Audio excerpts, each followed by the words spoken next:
Hello everyone, I'm Dr. Nicole Nicholson. Welcome to the course, which is Intern Pre-Service B. First of all, I would like to start off by welcoming you to the summer quarter. You will notice that the assignments for this course are based on field work observations and also heavily rooted in strategies designed to support English language learners in the classroom. So you'll notice that right off the bat, one of the things that you will do is that you will have a discussion each week.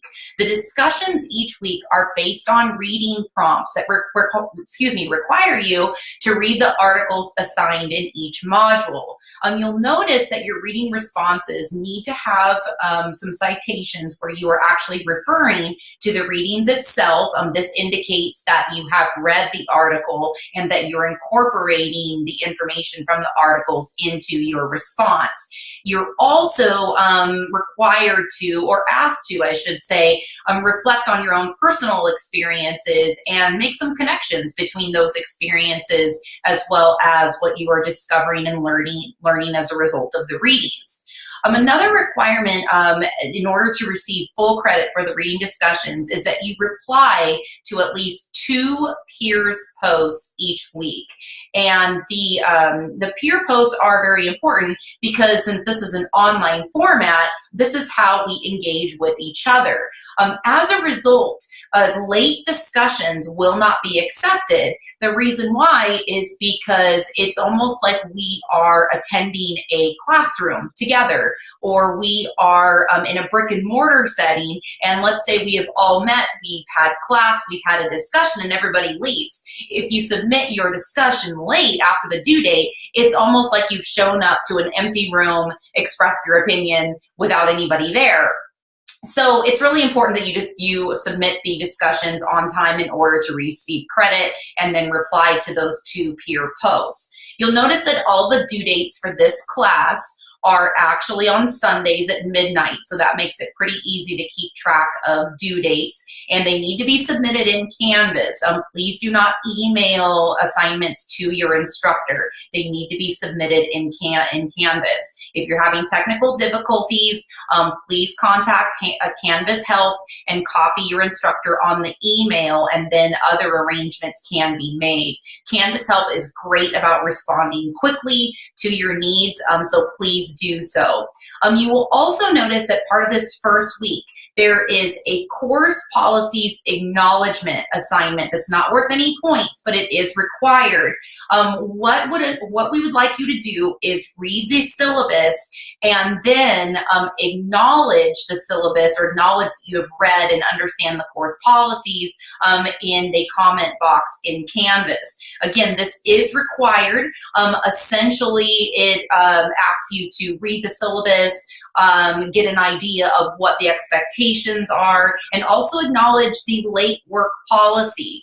Okay, it's very important that you understand that points will be deducted for late assignments. 1 extension will be granted by the instructor per student. Additional extensions will require that you fill out and get an extenuating circumstances form approved by the education department. Otherwise, late work penalties will be applied. So please, please, please make sure and adhere to those deadlines, manage time appropriately. Keep in mind that as an intern, you will get very, very busy. Unfortunately, work requirements and duties do not constitute a valid excuse for submitting late work. All interns are going to be busy, so managing time is very appropriate. However, we do understand that sometimes life throws us a curveball, and if you have experienced some type of personal emergency or significant situation, please contact your instructor and so that you can receive that 1 extension. If it's something more significant than that, then we definitely need to get a hold of the department so we can support you however we can. So anyway, That being said, we're going to plunge right into our first topic.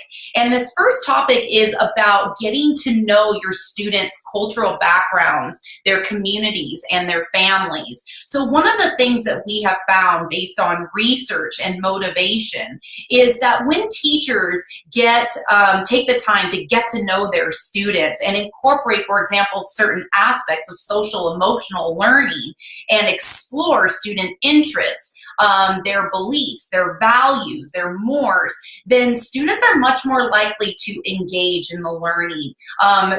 They are much more likely to persist, for example, when tasks become difficult academically.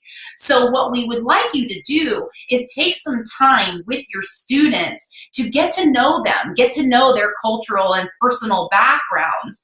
And so that the first week, you will actually not only be reading about this topic, but you yourself will be administering a cultural awareness survey designed to get to know your students, so that way you can go about creating fun, engaging lessons that actually incorporate their backgrounds and give them an opportunity to share with their peers a little bit about themselves. So again, welcome to the course, and please feel free to email me should you have any questions.